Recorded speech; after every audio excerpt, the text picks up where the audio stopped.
All right, hello, or I should say hola. I'm here in the Dominican Republic this week.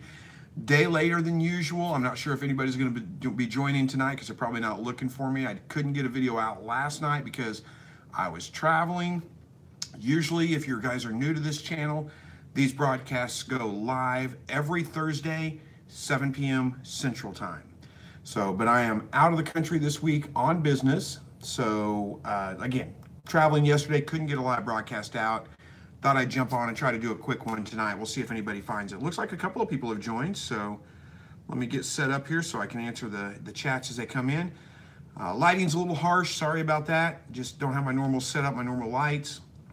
Best I can do here. And let's see. Couldn't get a thumbnail uploaded for some reason, but that's okay. Give me a second here, guys. We'll get going. Again, if you are new to the live broadcast, this is pretty much just an Ask Me Anything. I don't have anything planned. Just let the chat kind of drive how the video goes. Answer as many of the chats as I can and the questions that come up in the chat. And let's see. Hopefully things run smoothly here. All right, there we go. We got a couple of people in here. Outdoor Adventures with Daniel. Hello there, glad to have you.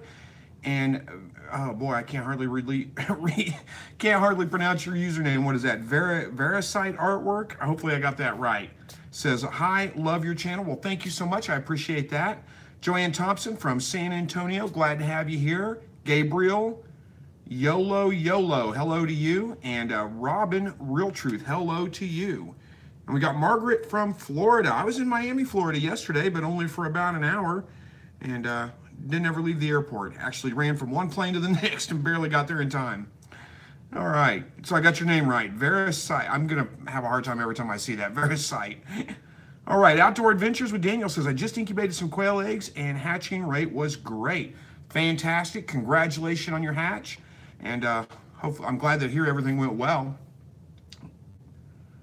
All right, you guys, like I said, I don't have a topic planned here, so give me some questions or something. We'll get this going. Let's do some interaction. That's really what this is. It's just a live broadcast for me to interact with you guys. Looks like we got a decent turnout here, about 10 people so far, so that's pretty good.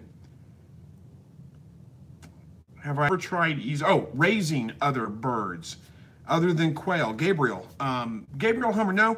I haven't tried raising other birds. I mean, I kept a couple of, I kept a couple of parakeets once when I was quite a bit younger. A cockatiel, but no, I really haven't tried raising other birds other than quail. I've raised tons of animals over the course of my life, but quail is really the only birds I've ever raised. Hey, cousins, glad you made it.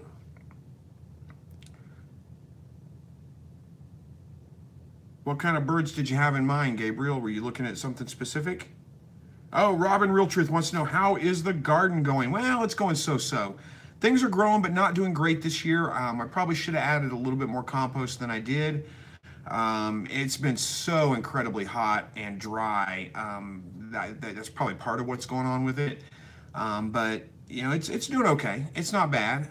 We'll see when I get back at the end of the week. I'm sure it'll take off. I got started a little bit late this year, and I kind of expected to have a bad year just because I was filming everything and putting it on YouTube for the world to see. I figured, you know, Murphy's Law, it's going to hit me, and I'm not going to have a great year. Doesn't look like it's all bad. I'm going to have some vegetables coming out of that, but it doesn't look like the best year I've ever had in gardening, but that's okay. Pull grass for her every day, and she's losing weight. Margaret, I'm so sorry to hear that. I'm not sure what advice to give you on that. If she won't eat any pellets whatsoever, that's a weird problem, and one that I'm not sure I've ever come across before. Let's see. I'm not really sure what to tell you to do about that. You would think that eventually she would get hungry enough she would eat the pellets. I can't figure out why she wouldn't. I really don't know what to tell you, honestly. I wish I had better advice, but that's never a problem I've ever run into. And just pulling grass, like you said, she's probably gonna lose weight on that, because it's not, grass alone is not really a complete diet for the rabbit. You might look, there's a book called Beyond the Pellet. It's about naturally feeding rabbits. You might look into that, see what other kinds of things you can read, can feed her. I'm not an expert on natural diets for rabbits. I've got an idea on some things, but it'd probably be better to pick up a copy of that book, read through it. You can find out what other things that you can feed her and keep her off of pellets if you need to. And I'm sorry I don't have a better answer than that. I wish I could really help out more. All right, Joanne Thompson wants to know, how are the rabbits? It says, however your rabbits. I think it means, how are your rabbits? Rabbits are doing great. Right now, I've only got 4 rabbits. I've got the buck, the one doe, the Flemish Giant cross, Flemish Giant New Zealand cross, and her 2 babies. And they're growing out.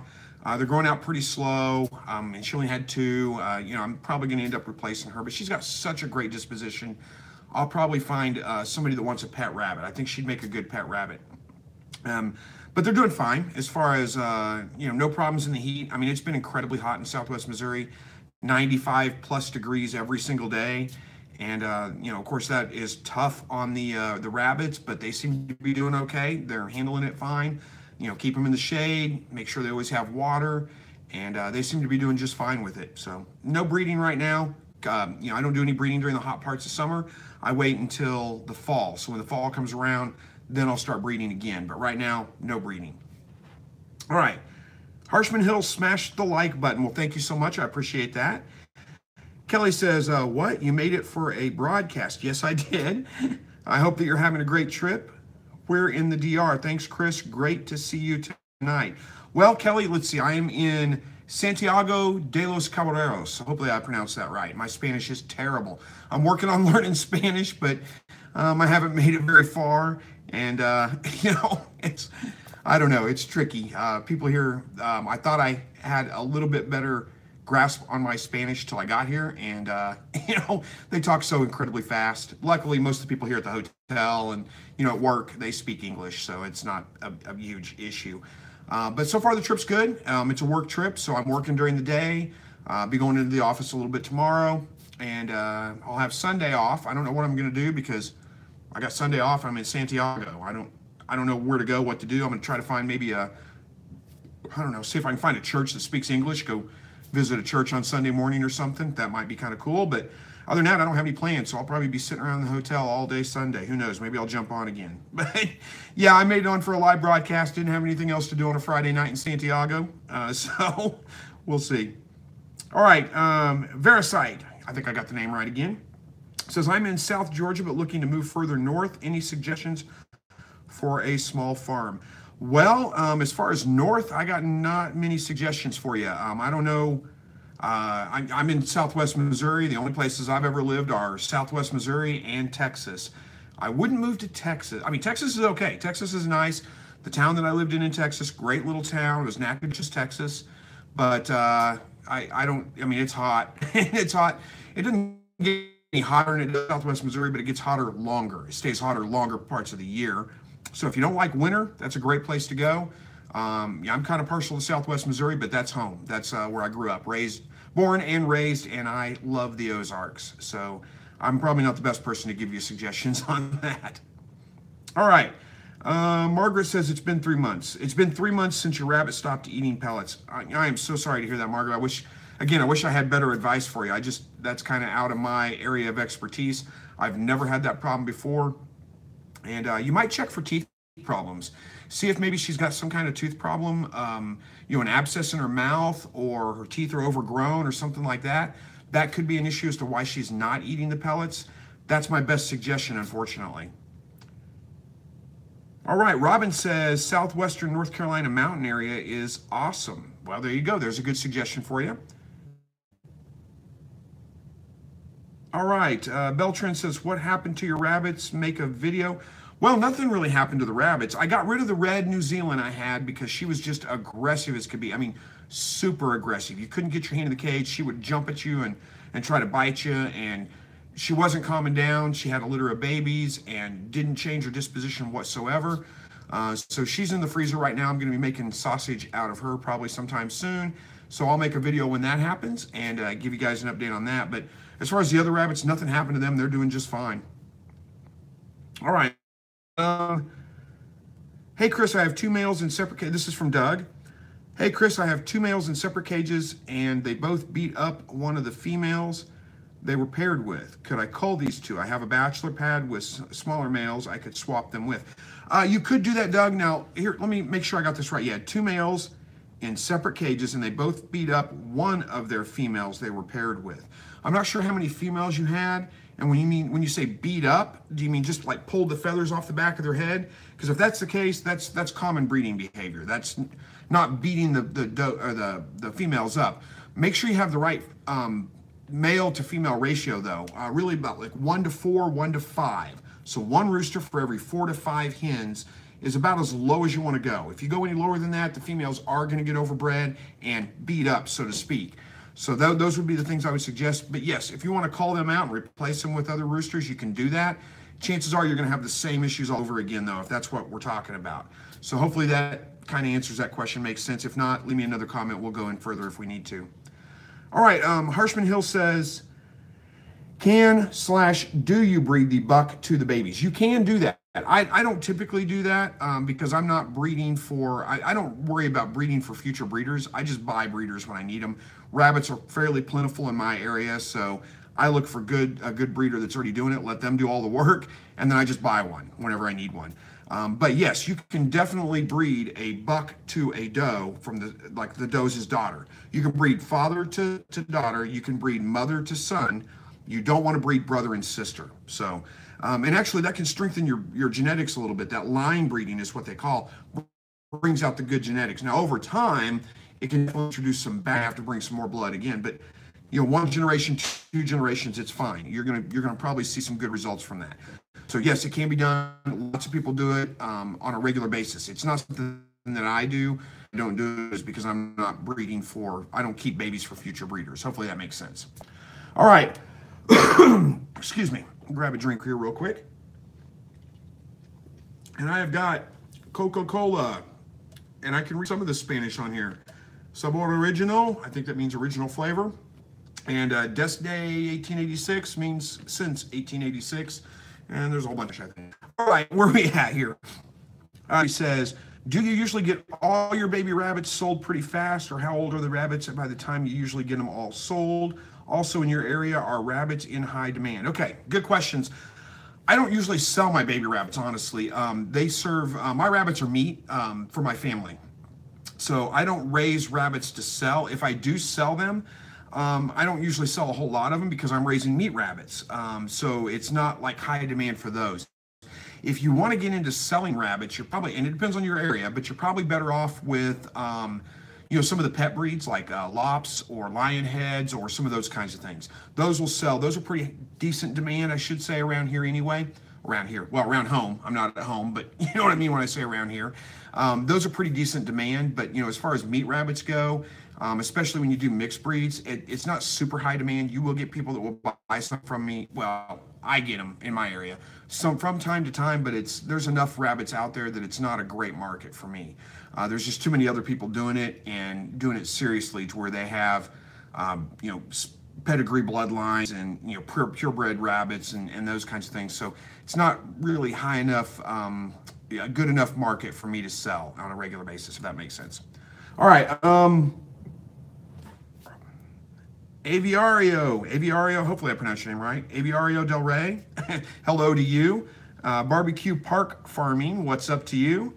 5 Tons with Guns made it tonight. Glad to see you. It says, glad you made it here. Thank you for your time. We enjoy your chats. Thank you so much, 5 Tons and Guns. We love having you in here as well.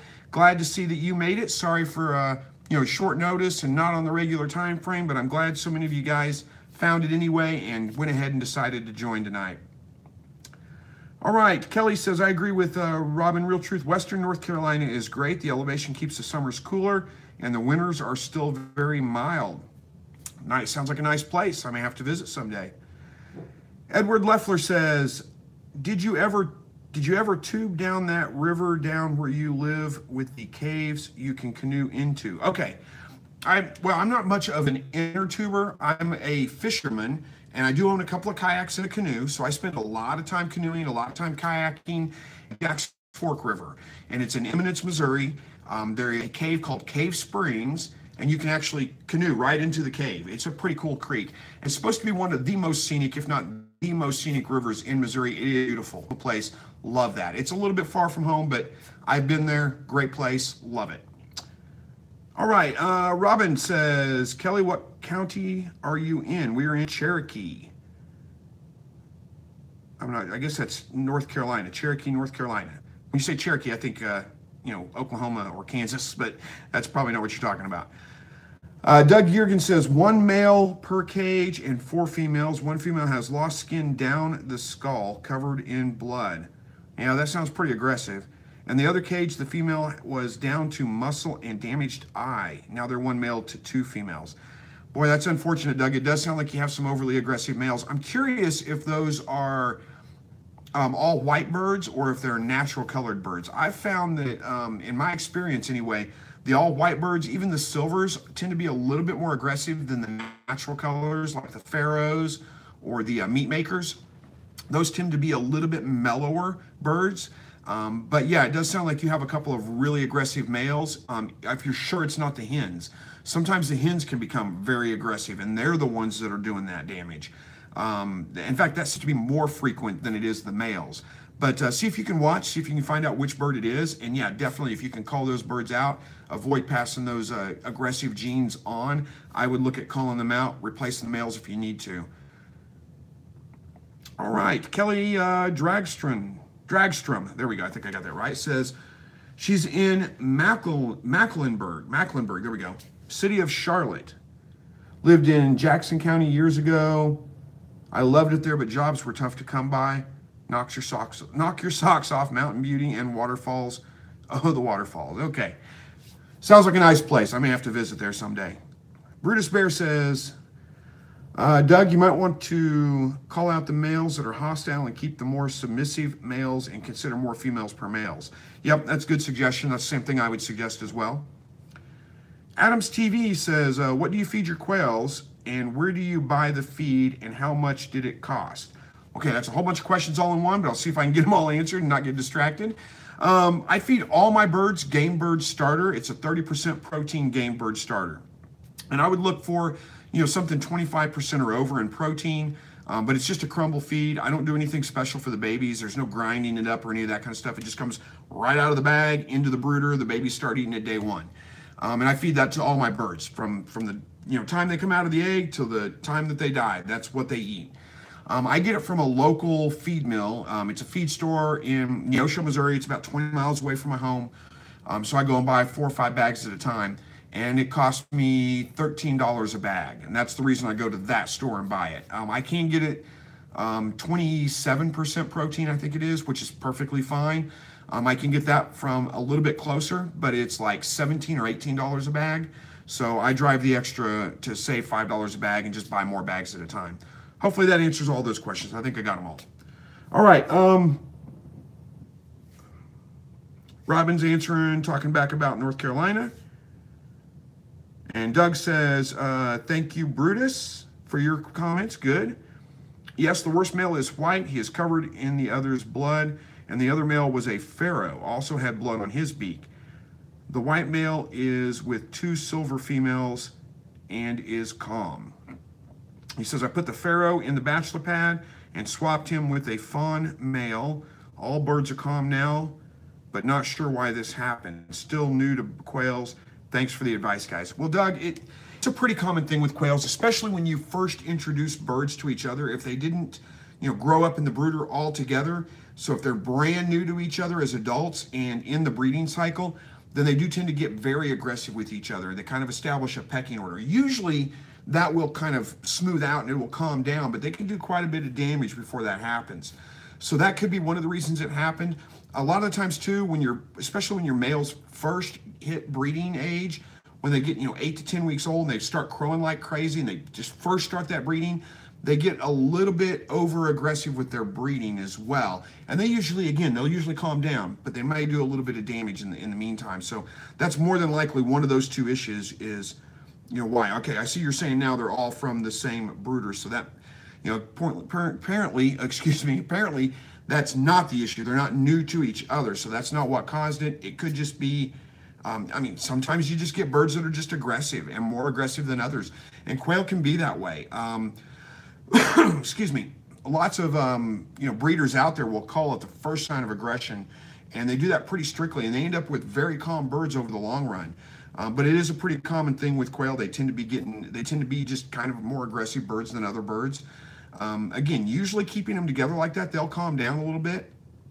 Usually what happens to me is, I have birds that have been together for almost 2 years now. And what I find is at the end of the breeding cycle, like in the winter, whenever the light starts dipping down, it gets below about 12 hours a day, the males stop crowing, the females stop laying eggs, they all kind of calm down, they live together just fine. And then right at the beginning of the breeding season, when we first get those longer days and boy, the males start crowing again, the females start laying eggs again, the aggression comes out, they start picking on each other again, and they usually do that for a couple of weeks, and then they calm right back down again, and it's usually okay from that point on. But some birds can be more aggressive than others, and it sounds like you may have some just overly aggressive birds. So you may end up having to do that calling and replace them with the calmer birds, and be pretty strict with that. But over the course of time, you should end up with birds that are much calmer. Hopefully that helps and makes sense. I didn't ramble too much there. All right, Brutus says, hello, Slightly Redneck. Love you inspired me and love your videos.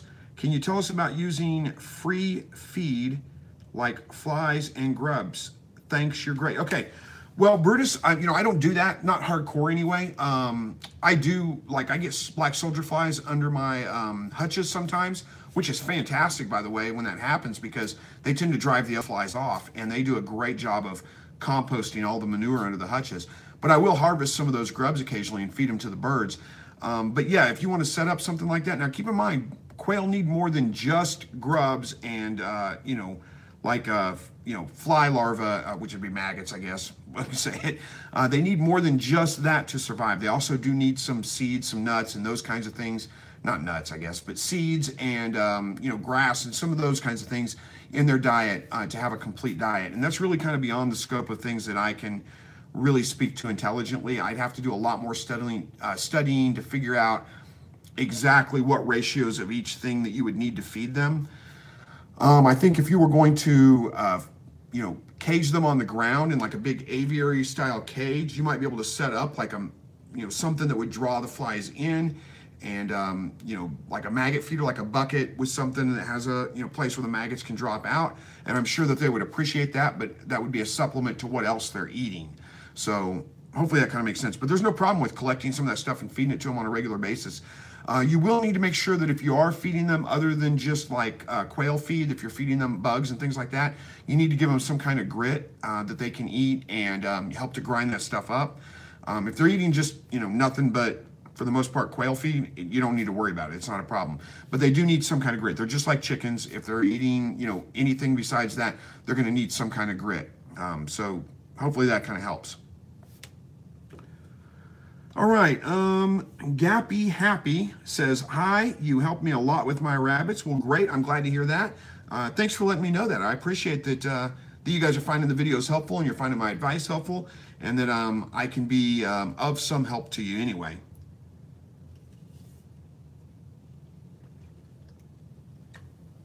All right, excuse me, gotta take a drink there.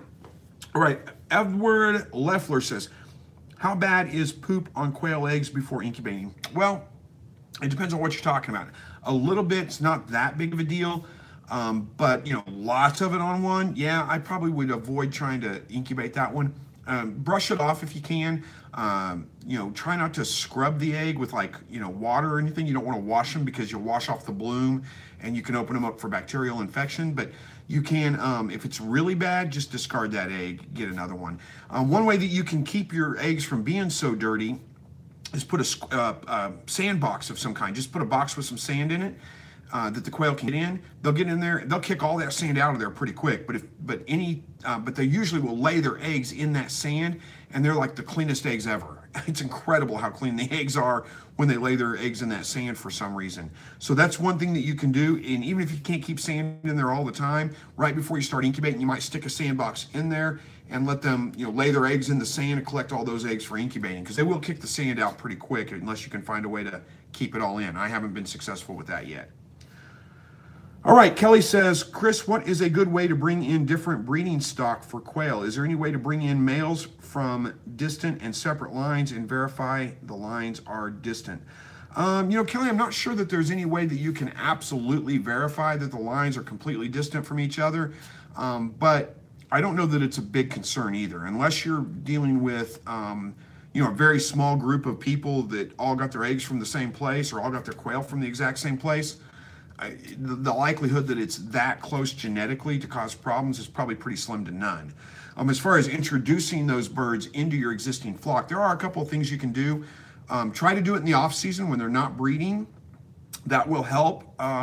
Try to do it at night when you introduce the new birds to the existing birds. And if you can get so you've got a group of 5 birds. If you get 5 more birds, males and females mixed, that are all comfortable with each other, and you mix the 2 groups together, that can minimize the fighting a little bit.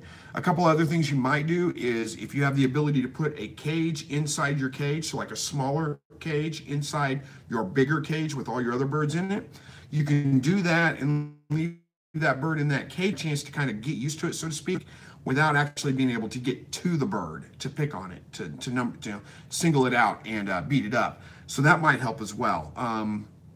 Those are a couple of suggestions I have. You might be able to move a couple of birds out with the new bird and introduce those those together.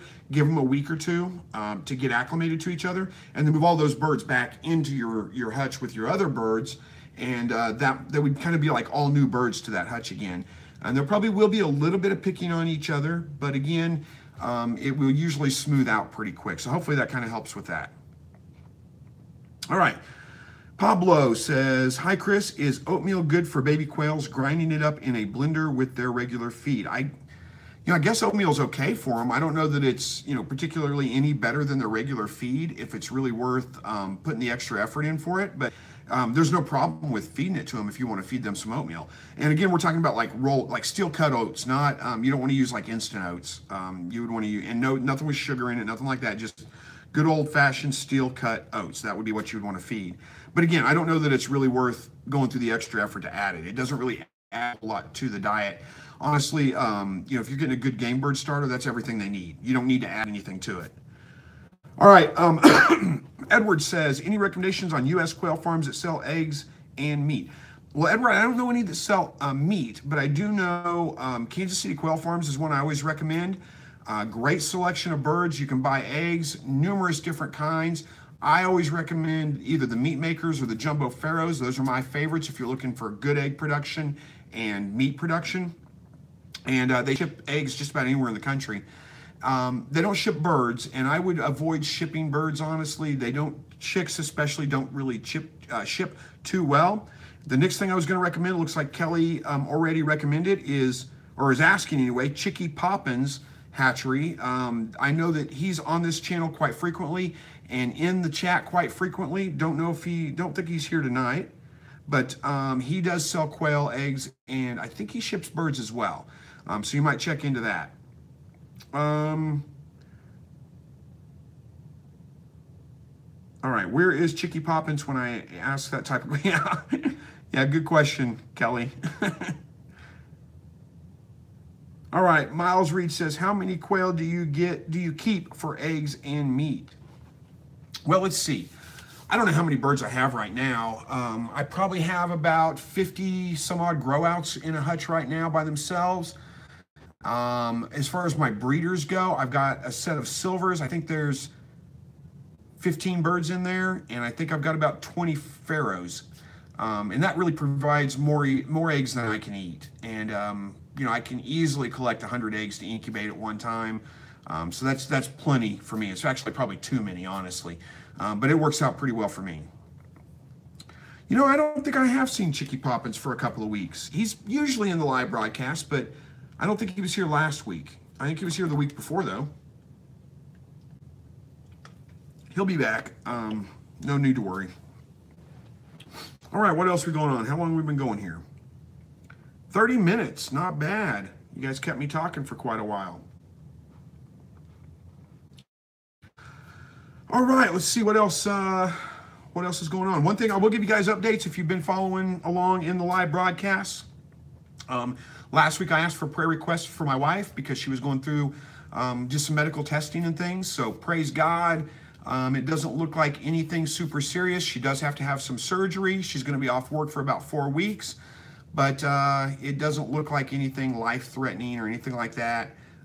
So thank you guys that did pray for her. Continue to pray for her. Again, her name is Susie, if you would, please, because she does have a surgery coming up July 2nd.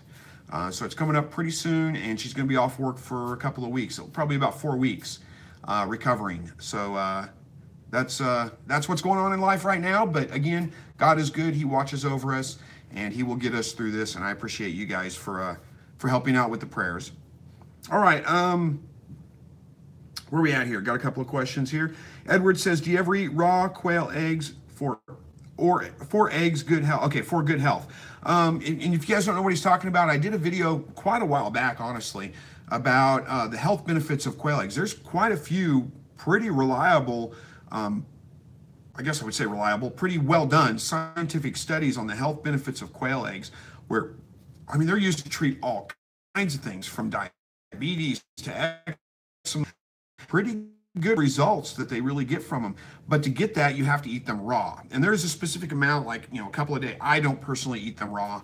I'm not against it. It's just, I don't know. I just don't eat them raw. It's just not my deal. I don't really have many health problems, so I don't eat them raw.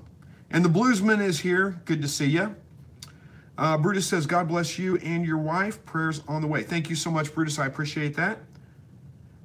And let's see. Kelly says, great news about the wife. Thanks for sharing that. Well, thank you guys for praying for me and praying for my wife. And let's see, Miles Reed says, is 12 weeks a good period to butcher your quail? Yeah, 12 weeks is a great time frame to do that. I butcher sometimes as early as 8 weeks, but most of the time I do let them grow out a little bit longer than that. And probably it's 10 to 12 weeks, somewhere around in there, because I'll put on just a little bit more fat that last couple of weeks. The feed to weight gain ratio is not as great after about 8 weeks, but it's not that big of a deal to me. I mean, they don't go through that much food, so it's not that big of a deal. I will tell you guys something funny that happened to me.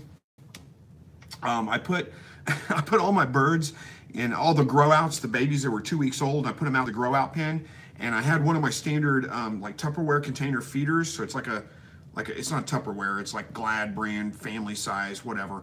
And so it's, it's square, it's about that big around, it's about that tall. And I got holes cut in the side and they stick their head in. Well, I knew that they'd climb inside that feeder to eat the feed, but what I didn't expect is I went out there one morning and there were, every bird in that hutch was inside that feeder. Every single one of them in a feeder that's about this tall, about that wide square. They were just crazy. It was like I pulled the lid off and it was like clowns coming out of a Volkswagen. I mean, every single bird in that hutch. They actually killed a couple of them, like 2 or 3 were on the bottom and got crushed. I felt kind of bad about that. So I left the lid off of it. I think I left the lid off of it for like 5. And, then they were big enough. It wasn't an issue on. And it was kind of, Syed, hopefully I'm pronouncing your name right, says, I added race pigeons too with my quails and they're doing just fine. Interesting. I don't know anything about race pigeons. I didn't even know there was a race pigeon. Interesting. I may have to look into that. John Liberty says, sorry I'm late. Do I need a doctor's note? No, John, this is a different night than I usually run it. I'm just jumping on because I had some time tonight. Didn't know how many people would actually jump on. So thanks for coming out here. I appreciate it.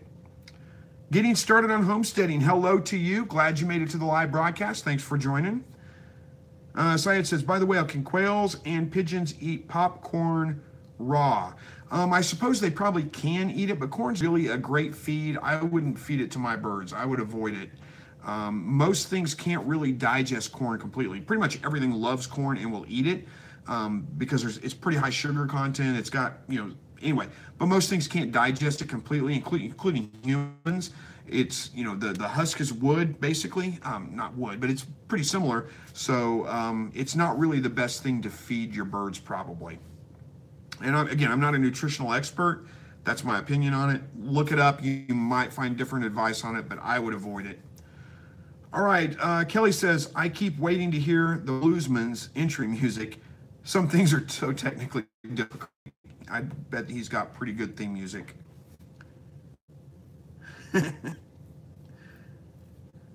How do I introduce new quails to an existing flock? Best, well, Adams TV. Was that you that asked that? Maybe it wasn't, but yeah, there's a couple of different ways you can do that. I don't want to, I mean, you can kind of go back through the live broadcast. I hate to put everybody through this again, but again, when you're introducing new birds to an existing flock, it's best to do that in even numbers. So you've got 5 birds that are, you know, established with each other. You take another 5 birds that are established with each other, mix those groups together. That helps a little bit. Wait till the off season. Wait till wintertime when they've stopped crowing, they've stopped laying eggs. Mix them at that time. They're less aggressive that time. That will help. You can do it at night, put the new birds in at night, and that can kind of help a little bit as well. Or if you have the ability to put the new birds in like a cage inside of the cage with the other birds, so they get a chance to get kind of acclimated to them without actually being able to get to them, and then give them a chance to kind of mingle together. Those are a couple of tips that can help with that. Other than that, I mean, there's almost always going to be some aggression, some kind of picking on each other when you do put new birds together. Most of the time, it smooths out and it calms down. Not always. Sometimes they can do quite a bit of damage or even kill a bird before they actually get over that. So you're going to have to watch them pretty close whenever you do. Hopefully that helps. Yeah. John Liberty says, even ants can't digest corn. Kill them with cornmeal. Well, I guess that's true with that too. Termites can digest corn though. Of course, they can digest wood.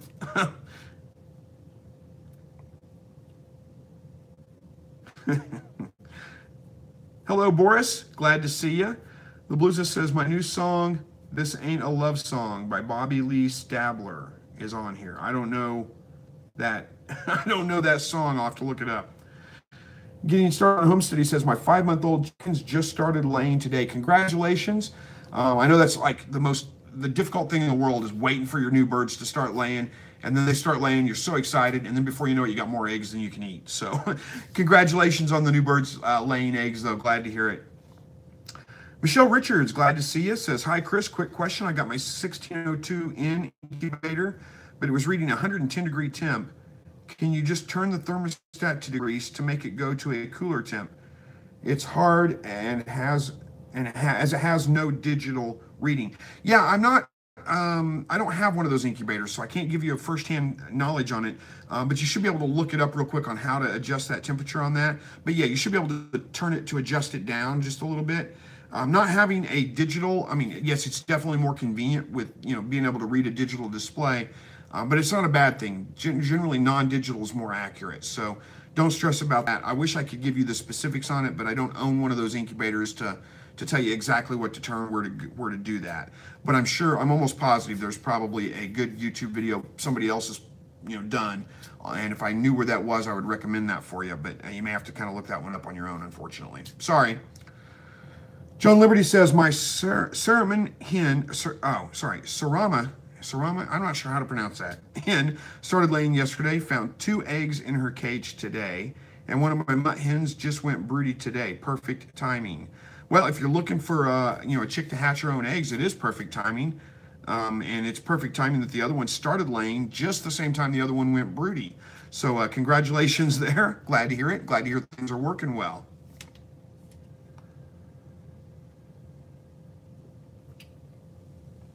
I get another drink here real quick. All right. Chat is kind of calming down here. We're at, 38, almost 40 minutes in. What else you guys got for me? I don't have any other stories, I don't think. Or do I? Tell you about my travel yesterday. That wasn't too terribly exciting. To get here to the Dominican Republic, it takes all day. So I got up and left the house at, 5 o'clock yesterday morning, got to the airport. Took forever to get, it's in Springfield Branson Airport. It's not a big airport. It's pretty small.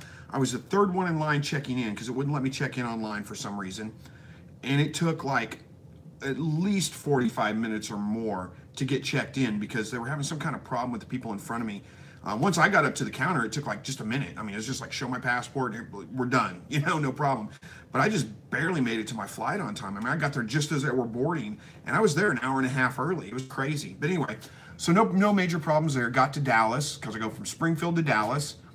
I was laid over in Dallas for about 3 hours, not bad. Got to eat a little bit of lunch, just kind of take my time. And then fly from Dallas to Miami, and then from Miami to Santiago. Well, the flight from Dallas to Miami, I it pretty close there. Not the flight from Dallas. I got on that plane just fine. It was scheduled to land at 4:45, and then my flight from Miami to Santiago was at 5:45. And I was landing in E concourse, had to make it over to D concourse. So that's a pretty short time frame. The takeoff was 5:45. That means that, they closed the boarding doors 10 minutes early.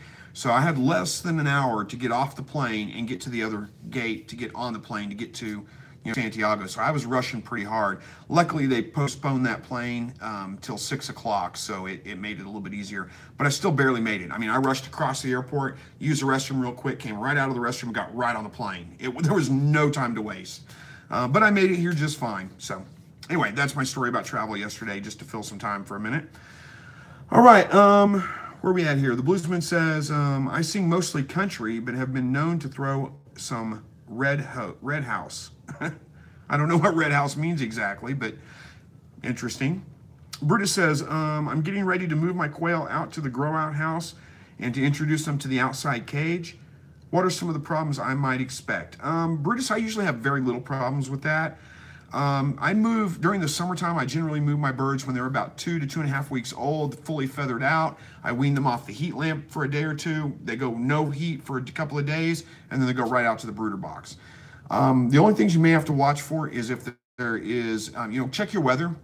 Make sure you don't have any severe storms planned for because I have had that issue. In fact, the last ones I moved out had a little bit of an issue. I moved them out to the brooder, and the next day we had pretty good storm come through that night. It dropped the temperature down a little bit, but it also, it rained really hard, and the wind was blowing pretty hard, so it blew rain inside the hutch, and I lost like 4 birds from that. I think it was probably they got wet and got chilled. I don't know for sure. But those are about the only issues I ever have. Other than that, they usually do pretty well. No problems. Joe says, late to the party, but was curious if you've ever hatched small Coturnics. They are very small at 6 weeks. I've raised standard, I raise mostly jumbo birds now, but I have raised standard birds that were pretty small at 6 weeks old. And I've even had like a few of my jumbo birds that were more like runts, and they weren't very big at 6 to 8 weeks old.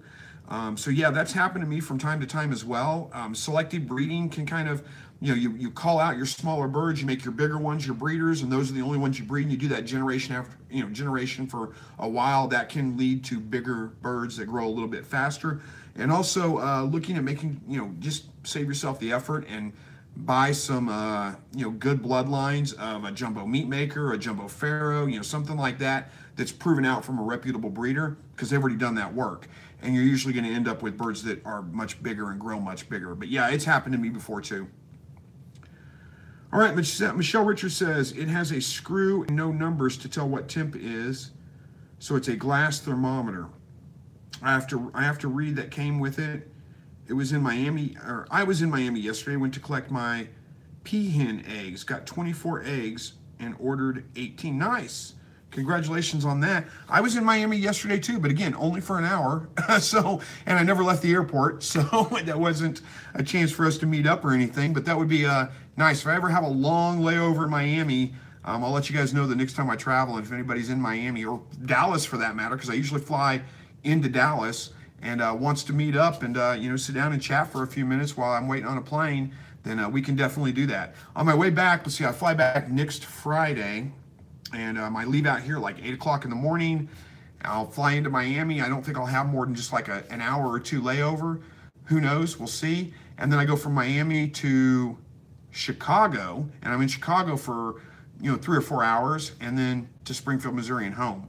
So anyway, that's my travel plans. If anybody says, hey, well, I'm in Chicago, and I've got time on next Friday afternoon, and maybe we can work something out. We can meet up. All right, Bluesman says, it has the old wafer thermostat, Michelle. They are accurate. Just make sure you use a thermometer that has been calibrated.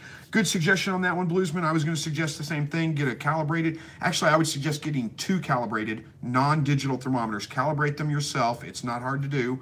And put those in there to make sure that it's reading correct. And just make small adjustments at a time. Give it time. It's going to be a trial of patience to get it kind of set up just right. But once you get it set up just right, it's accurate, it's great. You're not going to have too many problems with it. All right, Brutus Bear says, here in the Four Corners, Colorado, nights are 55 to 60. They're at 4 weeks old. I allowed them to stay longer than you recommended due to the cool nights, hot days. Coming out to Colorado anytime. Yeah, sounds like a good plan, Brutus. If it was dropping down in the 50s at night, I would give them probably about 3 weeks at least. So 4 weeks, a good time frame. I don't think you're going to have any problems if you haven't had them on the heat lamp in the brooder, if you've had the heat lamp off the brooder for a couple of days. Maybe if you have the opportunity to move the brooder box out to like a garage that's unheated, so maybe it doesn't get quite as cold at night, but it gets colder at night, then that might help us with that as well. Give them just a day or two at that. They should be fine. But at 4 weeks, they should be pretty much fully feathered out, and they should probably be able to handle that just fine. I personally wouldn't stress about it too much. I just put them out there and like they'd be okay. All right. Bovia, is that Bovia? Aaron, I'm not sure if I'm probably pronouncing it wrong. Wants to know, can you tell me more about snowflake quail? Okay, if I'm not mistaken, snowflake are bobwhite quail. I think they're a Mexican strain of bird, but I may be wrong on that. But snowflake quail, I think, are a species of bobwhite. Most places in the United States, you're going to need a permit in order to raise bobwhite quail because they're a native bird. Now, I don't know about the snowflakes. The snowflakes may not be a native bird because they may be, I don't know. You're going to have to check with your, check with your conservation department or whatever in your area and see. I don't know a ton about raising those. I do know that bobwhites in general grow out slower than coternics. They don't lay, they're not as prolific layers as coternics are. So it's not something that I'm personally interested in growing because I grow mine as livestock only. So it's not, I don't know that I can tell you a whole lot more about it than that. Sorry, hopefully that answers a couple of your questions though. All right, Doug's talking about living in Colorado. Wants to know, Brutus, what county are you in Colorado? I have never been to well, no, I've been to Colorado, but again, I've been to the airport, and I never left the airport, and I was only there for like an hour and a half. So I need to visit Colorado sometime too. And Nemus County, huh? I thought that was weird. Los Animals County sounded odd. I guess it's probably an autocorrect.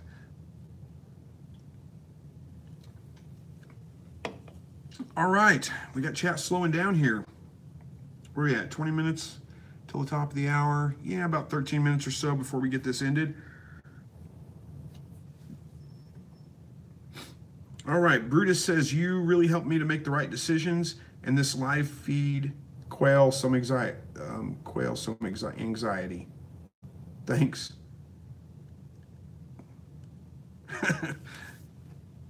All right, well, Brutus, I'm glad that you found the channel helpful. I'm glad you joined the live broadcast as well, and hopefully some of the advice that we gave you tonight is going to be helpful for that as well. I'm sure you're going to have great luck with your birds when you move them out there. I wouldn't stress about it. They're going to do just fine. And you live in La Plata, outside of Durango. Hello, bird lover. Glad you made it. Thanks for joining. We're getting close to wrapping this up. We got another, I don't know, 10, 12 minutes left or something. But the chat's starting slowing down, so we may end up ending a little bit early tonight. I'm doing well, traveling for work, so you guys see me, I'm in a hotel room this week. This is my hotel room. Not great lighting, it's a little bit harsh. I've got a desk lamp here to kind of help because it's so grainy, but still, lighting's pretty rough, but it's working. All right, Jesse Jackson says, new quail just started to lay eggs. Very excited. Well, congratulations on that, Jesse. It's nothing like the first eggs. And the good thing is it's like the first eggs of every season. When they stop laying in the dead of winter, and then when they first start picking back up in spring, it's like that same excitement all over again. Like, all right, we're getting eggs again. And then by this time of the year, I've got more eggs than I can eat and more eggs than I can incubate. They just are amazing producers, and they continue to produce all summer long. It's crazy. But good luck and congratulations, I should say, not good luck, on your recent eggs. Glad to hear it's working. All right, what else we got? I really should prepare these a little bit better and have something kind of planned to fill you guys in on during these lulls in the chat. All right, Kelly says, joined the Facebook page when I learned of it last week. Nice. Over the weekend, there were lots of posts. They slowed down through the week. Lots of different and interesting information there. You know, that's a good point, Kelly. The Facebook group is great. And I get in there, I post I don't post very often, but I respond to posts fairly frequently. I'm a little behind right now just because I've been so busy. I haven't had a chance to sit down and really, go through Facebook. But yeah, there's lots of posts in there. Everybody's super willing to help everybody else out. So it's great. I think it's a great resource for everybody. If you're looking for quail, rabbit information, there's a little bit of off-topic stuff, but not too bad. Most people are sticking pretty close to the topic, and the off-topic stuff's not bad. So yeah, it's great. Anybody's welcome to join that. I don't have any rules except for don't be a jerk. If you're a jerk, then you'll get banned. But other than that, as long as you're not a jerk, it's fine. Remember, this is a family channel. We have kids that follow this channel, fairly young kids that are in the Facebook group even. So, keep your comments and your posts family friendly. We won't have any problems. All right, Brutus says, speaking of winter, how long can you store raw eggs for winter? I'm not sure what you mean by that.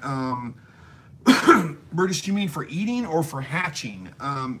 If it's for hatching, I don't store eggs for hatching in the wintertime because once they freeze anyway, if they're frozen, they're not good for hatching. So, and in the dead of winter where I live anyway, it's cold and it's pretty common that the eggs are going to freeze. So I just don't worry about that. They are okay to eat after that, but they're probably not. I mean, if you're gonna make like scrambled eggs or something like that, they're fine. You're not gonna get probably a good yolk, like a fried egg yolk out of them at that point. But if you want to store them just for eating, eggs will store for an incredibly long time. I probably get at least 30 days most of the time. Not always, most of the time though. Part of that depends on the humidity in your area. What you end up with eggs, they don't really go bad necessarily, but they dry out. So they lose moisture and they get air inside, and that's going to make them taste kind of off and not very good, probably not good to eat. So what you do whenever you go to eat your eggs, I don't wash my eggs before I refrigerate them. Because that, want to wash the bloom off of them. That will make them go bad a little bit faster. They'll store much longer if you don't wash them. So I just wash them right before I eat them. And what I do is I float test them. So put them in, a bowl of water. I fill up the bottom of my sink because I'm going to wash them anyway. And put them, I'm usually doing like a dozen or so at a time when I cook them. So I put them in there. If they float, throw them out. They're not fresh. If they sink, they're fine. Even if they kind of stand up on their end a little bit underwater, but they're sinking, they're underwater. The water level's up here and they're down here. Even if they're standing up a little bit, they're fine to eat. But if they float to the top, throw them out. They're not fresh. So hopefully that kind of answers that. All right, Pablo, it's interesting you say that. Is using diatomaceous earth as a dust bath for baby chicks good or bad? Depends on who you ask. I just did a video last week, Tuesday I think it was. Posted the video on my thoughts on diatomaceous earth. I wouldn't use it. That's just my personal preference. There are some concerns with it causing lung problems, not just with your birds, but with you as a person as well. So if you are going to use it, you want to make sure you wear a dust bath whenever you, or a dust mask whenever you do use it. I don't think it's a good alternative myself. It's it can help with keeping down, mites and bugs and some of those kinds of things, but I don't have a huge problem with that. So I don't need it for that. And I think there's just some risks there with it. Again, my opinion, other people are going to have other opinions. Some people have used it for years, no problems whatsoever. Go back and check out my video. I kind of gave my thoughts on it. And but the bottom line is I don't use it. I wouldn't recommend it. Just my opinion. All right. Bird Lover says quail give eggs in the winter. Well, they do if you have enough light. Light's the primary determining factor of whether they'll lay or not. 14 hours a day of light. If you have 14 hours a day of light, they'll continue to lay all through the wintertime. Mine usually stop laying like in the shortest days, like late December, even if I'm giving them light. Most of that's because I'm using solar lights. I don't think the solar lights can keep up and produce enough light for them. But that's a whole nother topic for another day. But yeah, they will lay through the winter if you give them enough light. And the problem is the eggs generally freeze. And when they freeze, they usually crack. So, they're just not great at that point. But anyway, yes, they will lay in the wintertime. All right, Bird Lover says, all right, wait, Brutus said, okay, I think I answered that question about good ways to preserve eggs for winter. I don't know if I answered that exactly. Good ways to preserve them. You know, eggs actually don't even have to be refrigerated. They'll keep on your counter for a very long time. The thing you worry about, the egg open. But again, it may not be, that's the only thing you have to worry about with them, keeping them on the counter. There are, I'm not an expert on this either, but there are plenty of ways that you can freeze eggs. What I would do to freeze them, I'm getting distracted, sorry. What I would do to freeze them, I don't usually do that because I have plenty of eggs coming that, you know, there's a couple of, you know, weeks, maybe a month where I don't have a lot of eggs coming out of the birds, but that's about it. So I just don't worry about it. But some ways to preserve eggs, one way is freezing them. What I would do is get like an ice cube tray, and you might crack like 3 or 4 eggs in each ice cube tray. Just dump them out in the ice cube, you know, the little square of the ice cube tray, stick it in the freezer and freeze it, and then you can pop those out of there and put them in Ziploc bags and leave them frozen. And whenever you need eggs, you just pull out, you know, 2 or 3 of them, whatever, and you know, you've got eggs. So they freeze just fine. Now you won't be able, again, you're not going to get a good, you know, yolk with a fried egg, but they work great for scrambled eggs or omelets or any of those kinds of things. So that's one way. That's probably the best way I think that you can do it. There are some people that wax their eggs, dip them in like paraffin or whatever, say that works. I've never tried it, so I don't know for sure. Theoretically, it should work. You're basically just clogging up the pores so they're not losing the moisture out of them. But again, I've never tried it. I don't know for sure. All right. Excuse me, I'm a little dry. All right. Are quails good for Indian climate to keep? I don't know what you mean by Indian climate. So what is in Indian climate, you mean in India? I would assume they are. I don't know the climate that well though, but I don't think your climate's, well, it depends on what part of India, but for the most part, you're on the same, what do you call that? Longitude? Latitude? Latitude's up and down. Longitude is, anyway, you're on the same line. Latitude, I think it is. I get mixed up. I forget which one's which. Anyway, you're on the same line, so your climate should be very similar to mine. Hot in the summers, a little bit cold in the winters, pretty cold in the winter. And my quail do just fine. I think they're going to do just fine there as well. They can adapt. They're pretty adaptive. They can adapt to a lot of different climates. So yeah, I would say they're probably just fine. All right, Bovia, I think I got it again. Oh, no, wait, we got it. Buva. I think maybe that's right. Says, thanks, I have 6 birds who are house birds. My 3 laying hens are giving me 5 eggs a day. Is that normal? When they first start laying, it's not abnormal for one of them to lay 2 eggs a day. Usually not the same bird laying 2 eggs every day, but you'll get 2 eggs out of this bird this day, maybe, 2 eggs out of that bird that day, and then maybe 2 days later, this one lays 2 eggs again. And, you know, so yeah, it's not that uncommon for you to get a bunch of those out in the, you know, when they first start laying. Usually speaking, you should expect no more than 1 egg per day from each bird. But when they first get going, it's almost like they're in overdrive. So yeah, it's not that uncommon. All right, northern part of India, I think you're saying. So again, I don't know exactly what your climate's like, but I would say they're gonna be just fine. I wouldn't worry about it. All right, where are we at here? 58 minutes. Probably need to start getting this wrapped up. About an hour is about all I got in me, and then I need to take a break. I've been working all day, so it's getting kind of late here. It's actually, let's see, I'm not on East Coast time today. It's 8 o'clock back home, but right now it's actually 9 o'clock, or almost 9 o'clock for the time zone I'm in. So I'm gonna wrap this up pretty quick. All right, we got Brutus wanting to know if I have a good recipe for pickled eggs. I don't. You know, I've never had pickled eggs, really. I made them one time, and I don't know if it was a bad recipe or if I don't like pickled eggs, because I didn't really care for them too much. The flavor wasn't bad, but it was, I don't know. They were just kind of weird to me, and I didn't like them. I'd be willing to try again. I just haven't made the effort to do that, so who knows? We'll see. That's why I filmed it, actually, when I made them, but I didn't like them, so I didn't post the video. So I don't post videos if it's, you know, if I film a recipe and it's the first time I've ever made it, and then I don't post the video if it's no good. So you can trust that anything that I post, in fact, I've got a pretty good recipe for rabbit coming out Monday night. Should be out Monday night. I got to get the video edited and get it uploaded, but I shouldn't have a problem doing that. Get that out Monday night for the dinner I had last week with my wife. Pretty good rabbit recipe. It was the first time I'd ever actually made that recipe. I'd done something similar with, you know, chicken and beef, but never made it with rabbit. So I thought it should be good, so I made it. It was good, so you guys are gonna get to see that video. All right. All right, well, I will see you guys next week as well. Thank you all for joining. Thank you for interacting with me on here. I appreciate it.